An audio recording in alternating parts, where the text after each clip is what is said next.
जय हिंद साथियों, एक बार फिर से आपका कैरियर अकेडमी चैनल में स्वागत है। साथियों, हम लोग यहाँ पे करंट अफेयर के 10 क्वेश्चंस ले रहे हैं। इस 10 क्वेश्चंस को आप करिएगा और ये काफ़ी क्वेश्चंस आपके नियरेस्ट एग्जाम होने वाले एग्जामों के लिए आपके हेल्पफुल रहेंगे। जैसे कि अगर देखेंगे नियरेस्ट में एग्जाम, आप अगर जो भी फॉर्म अप्लाई करने जा रहे हो, चाहे वो आप सीटेट का अप्लाई कर रहे हो, सीजीएल का, एसएससी जीडी का, या इलाहाबाद हाई कोर्ट की जो ग्रुप सी और डी की वैकेंसी है उसके लिए आप अगर अप्लाई कर रहे हैं तो ये काफ़ी हेल्पफुल रहेगा।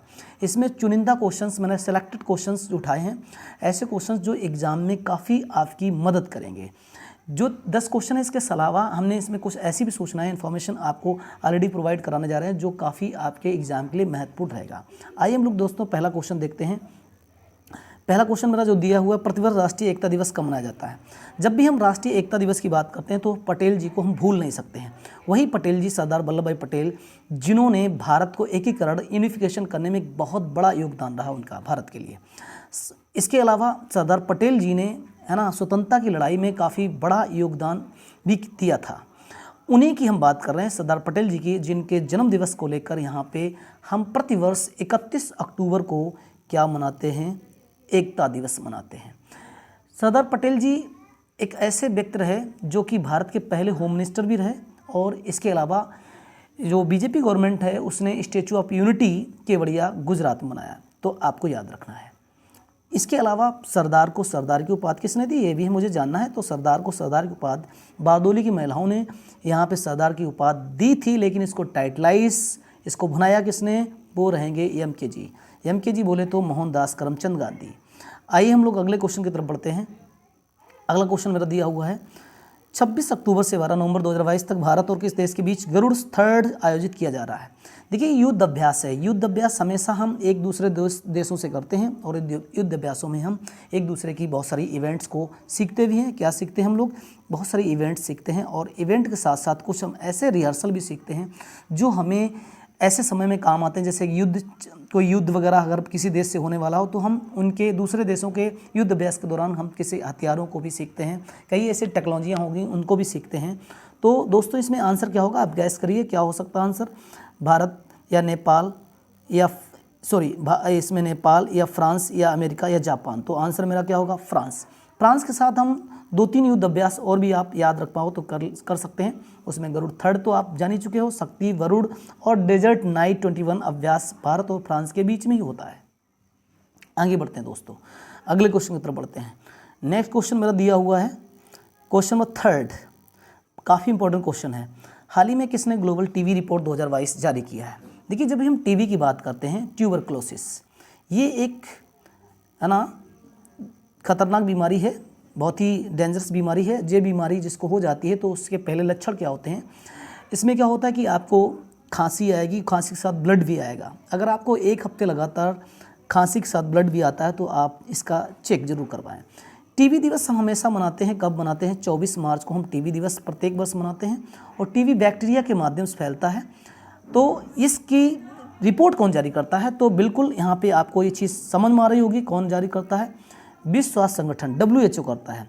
अगर WHO की बात करें तो वही WHO है जो विश्व स्वास्थ्य संगठन, जिसकी स्थापना 7 अप्रैल 1948 को हुई थी। इसके 194 सदस्य हैं। इसका मुख्यालय जिनेवा में है, स्विट्जरलैंड में। और ये क्या करता है कि वर्ल्ड लेवल के इसमें टॉप डॉक्टर, वैज्ञानिक काम करते हैं।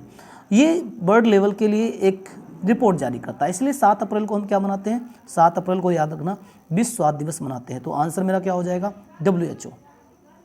आगे बढ़ते हैं दोस्तों अगर स्वास्थ्य से संबंधित अगर बात यहाँ पे चली है तो मैं एक चर्चा और करना चाहेंगे। चर्चा वो ये है कि अगर आप देखेंगे अभी हाल ही में, आप कमेंट करके बताइए, अभी हाल ही में ऐसा कौन सा देश है जिसने सिंथेटिक एम्ब्रियो भ्रूण बनाया है? मतलब कि ना तो यहाँ पे किसी माँ की कोख की ज़रूरत होगी, ना तो किसी एग या स्पर्म की ज़रूरत होगी, ठीक है ना, विदाउट इसके, है ना, भ्रूण को तैयार कर दिया, मतलब इंसान को जन्म दे सकते हैं। तो ऐसा कौन सा देश है उसने ऐसा कारनामा करके दिखाया दुनिया में? ऐसा पहला देश बताइए कौन है? आगे बढ़ते हैं, अगले क्वेश्चन की तरफ बढ़ते हैं दोस्तों। अगला क्वेश्चन मेरा देखिए क्या दिया हुआ है। चौथा क्वेश्चन, अक्टूबर 2022 में किस देश ने संयुक्त राष्ट्र सुरक्षा परिषद की आतंकवाद निरोधक समिति UNSCTC की एक विशेष बैठक की मेजबानी की है? तो दोस्तों इसमें क्या हो सकता है? आप बताइए इसमें क्या हो सकता है? चारों ऑप्शन आपको दिखाई दे रहे होंगे स्क्रीन पर, ठीक है ना। तो आतंकवाद निरोधक समिति, तो स्पेन हो सकता है या चीन हो सकता है, भारत हो सकता है, रूस, क्या होगा आंसर? तो इसमें आंसर मेरा क्या होगा? भारत होगा। देखिए आतंकवाद निरोधक समिति, संयुक्त राष्ट्र सुरक्षा परिषद, ये सारी चीज़ें हमारे लिए वर्ल्ड लेवल पे काम करती हैं और ये आतंकवाद से संबंधित हमें समय समय पर है ना देशों को इसमें अवगत कराती रहती हैं और इसके लिए बहुत सारी क्वेरीज जानकारियाँ भी प्रदान करती रहती है। वर्ल्ड लेवल पर ये हो गया। हमारे भारत में भी एक संस्था है, क्या है उसका नाम है? NIA। क्या संस्था है? NIA है। तो जरा हम NIA की बात ना करें तो फिर बात बनेगी नहीं। नेशनल इन्वेस्टिगेशन एजेंसी, ये नेशनल इन्वेस्टिगेशन एजेंसी काम करती है रिलेटेड टू किससे? टेररिस्ट। किससे बात कर रिलेटेड काम करती है? टेररिस्ट, आतंकवादी से संबंधित काम करती है। NIA 2009 में इस्टेब्लिशमेंट हुआ। NIA का काम ये था कि भारत के क्षेत्र में केवल इंडिया के क्षेत्र में ही ये जो है ना केवल जांच कर सकती, लेकिन अभी जल्दी ने इसने अपने आप को अपना ज़्यादा इंटीग्रेटेड कर रखा है कि ये अब दूसरे देशों में भी जाकर वहाँ जांच कर सकती है आतंकवादी संबंधित। दोस्तों ये जानकारी आपको पता चल गई। दूसरी चीज़ जो मेरी यहाँ पे UNSC है, अगर UNSC की बात करें तो UNSC में टोटल सदस्य होते हैं कितने? 15। उसमें से 5 सदस्य मेरे होते हैं स्थायी और 10 सदस्य मेरे कैसे होते हैं? अस्थायी। तो ये बात आपको समझ में आ गई होगी। आगे बढ़ते हैं अगले क्वेश्चन की तरफ। क्वेश्चन नंबर 5 काफ़ी इंपॉर्टेंट क्वेश्चन है आपके एग्जाम के लिए। 27 अक्टूबर 2022 को एशिया की पहली पैथोजन रिडक्शन मशीन का शुभारंभ कहाँ किया गया है? तो नई दिल्ली या चंडीगढ़ या भोपाल या लखनऊ, कहाँ किया गया है? बताइए आप गैस करके। तो मेरा आंसर क्या होगा इसमें? Lucknow. Actually pathogen reduction Asia की पहली ऐसी मशीन बनाएगी जो क्या करेगी? हमारे ब्लड को क्या करेगी? ब्लड को फिल्टर करने का काम करेगी। जब भी मेरे ब्लड में अशुद्धियाँ आ जाएंगी तो ये अशुद्धियों को क्या कर देगा? शुद्ध कर देगा। इसका एक बहुत बेहतरीन इसका एक काम और होगा कि ये 15 मिनट में मेरा 4 यूनिट ब्लड को क्या कर देगी? फिल्टर कर देगी, शुद्ध कर देगी। होता क्या है जैसे हमारे ब्लड में बहुत सारी अशुद्धियाँ आ जाती हैं, कोलेस्ट्रॉल वगैरह ऐसे ही चीज़ें आ जाती हैं, तो उनको भी फिल्टर करने में काफ़ी हेल्प करेगा। आइए हम लोग दोस्तों बढ़ते हैं अगले क्वेश्चन की तरफ। नेक्स्ट क्वेश्चन मेरा क्या दिया हुआ है वो देखते हैं। क्वेश्चन नंबर 6 देखिए, पढ़िए क्वेश्चन में क्या लिखा हुआ है। 28 अक्टूबर से 10 नवंबर 2022 तक कहाँ पर सरस फूड त्यौहार 2022 का आयोजन किया जा रहा है? क्वेश्चन नंबर 6 काफ़ी इंपॉर्टेंट है। तो यहाँ पे क्या हो सकता है मेरा? हैदराबाद या जयपुर या नई दिल्ली या मुंबई। तो दोस्तों इसमें मेरा आंसर क्या होगा? नई दिल्ली। एक्चुअली ये त्यौहार है, जैसे हम अगर देखें गिद्दा त्यौहार कहाँ मनाया जाता है? पंजाब में। बिहू माना कहाँ मनाया जाता है? असम में। इसके अलावा ओणम त्यौहार मेरा कहाँ मनाया जाता है? केरल में। इसके अलावा बोनालू त्यौहार हमारा कहाँ मनाया जाता है? तेलंगाना। रज महोत्सव कहाँ? बहुत इंपॉर्टेंट है, उड़ीसा में मनाया जाता है। अम्बुबाची मेला मेरा असम में ही मनाया जाता है। तो इस तरीके से बहुत सारे त्यौहार हैं वो मनाए जाते हैं, हमारे देश के अलग अलग क्षेत्रों में मनाए जाते हैं। ठीक है ना, आगे बढ़ते हैं क्वेश्चन नंबर नेक्स्ट क्वेश्चन की तरफ बढ़ते हैं हम लोग। अगला क्वेश्चन नंबर 7 बहुत प्यारा क्वेश्चन है। देखिए 29 अक्टूबर 2022 को किसने सुल्तान जोहर हॉकी कप 2022 खिताब जीता है? देखिए ऐसे क्वेश्चंस एग्जाम में बहुत बहुतायत पूछे जाते हैं और जो हमारा स्पोर्ट है, स्पोर्ट्स संबंधित अगर देखें तो स्पोर्ट्स संबंधित क्वेश्चन रहना ही रहना, क्योंकि अगर आप पिछले अगर बड़ा एग्जाम देखें इंडिया का जो UPSC संस्था है वो भी पहली बार 2000 अगर देखें 22 के एग्ज़ाम में उसने स्पोर्ट्स से संबंधित क्वेश्चन पूछे हैं। तो जाहिर सी बात है कि जो बड़े एग्ज़ाम छोटे एग्ज़ाम हैं उनमें भी क्वेश्चन पूछने का है ना सिलसिला बहुत ज़्यादा है।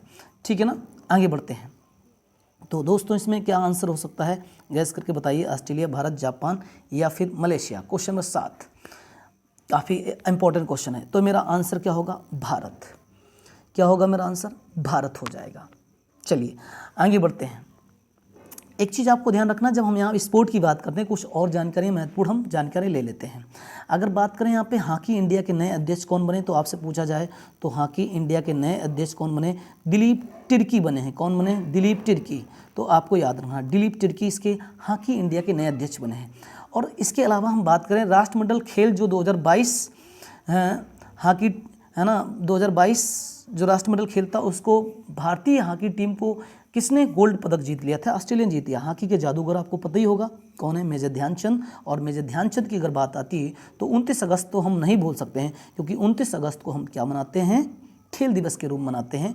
और एक चीज़ और यहाँ पे जोड़ना चाहूँगा कि जो हमारा राजीव गांधी खेल रत्न पुरस्कार था, तो राजीव गांधी खेल रत्न पुरस्कार की जगह हमने क्या कर दिया, मेजर ध्यानचंद पुरस्कार कर दिया है।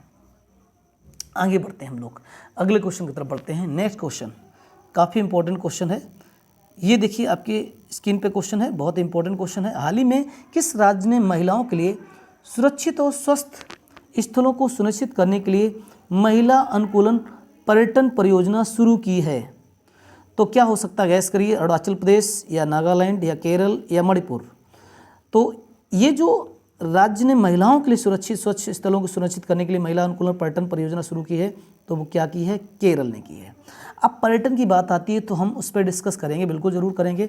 अगर पर्यटन की बात करें, दुनिया में सबसे ज़्यादा जो पर्यटक मेरे आते हैं, कहाँ आते हैं बताइए, कहाँ आते हैं, कमेंट करके बताइए कहाँ आते हैं दुनिया में सबसे अधिक। लेकिन मैं आपको बता रहा हूँ दूसरे नंबर पर, सेकेंड नंबर पर आते हैं कहाँ पर्यटक मेरे आते हैं, ताजमहल देखने, वो भी कितने लाख, 80 लाख लोग देखने आते हैं। आपको ये कमेंट करके बताना है कि पर्यटक दुनिया में ऐसा कौन सा मंदिर या मठ या गुरुद्वारा चर्च है जहाँ पे सबसे दुनिया में सबसे ज़्यादा पर्यटक वहाँ घूमने जाते हैं, विजिट करने जाते हैं, ठीक है ना, ये आपको बताना है।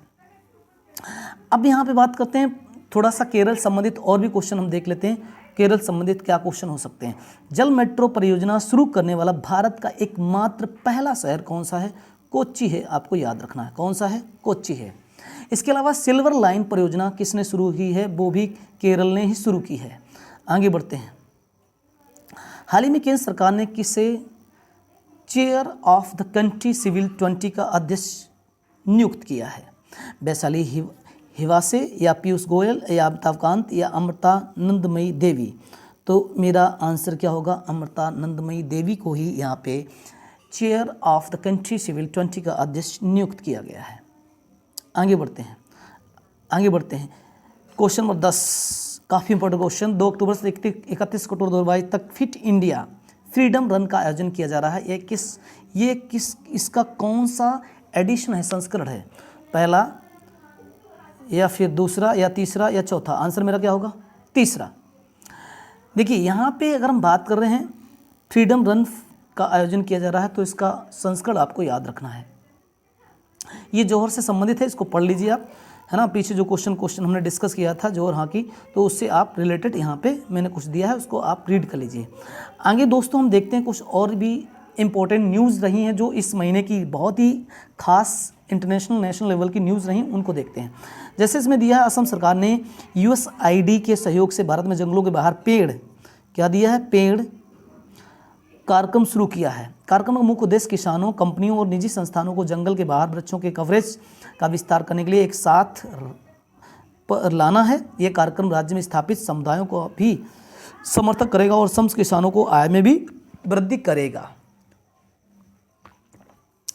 इसके अलावा TOFI पर्यावरण प्रबंधन के साथ उत्पादकता और लाभप्रदता को एकीकृत करने के लिए वैज्ञानिक तरीके से राज्य में कृषि वानिकी को बढ़ावा देगा। ये कार्यक्रम 2030 2.5 से लेकर 3 बिलियन टन कार्बन डाइऑक्साइड का अतिरिक्त कार्बन सिंक बनाने के भारत के राष्ट्रीय स्तर पर निर्धारित लक्ष्य हासिल करेगा।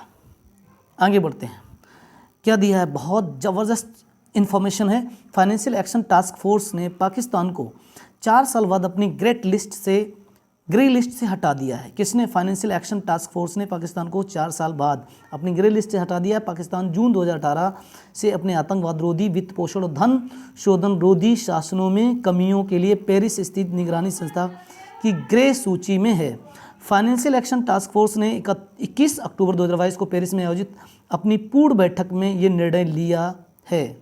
आगे बढ़ते हैं, अगली इन्फॉर्मेशन क्या है, ठीक है ना। Financial action task force FATF ने म्यांमार को उच्च जोखिम, क्या कह रहा है, उच्च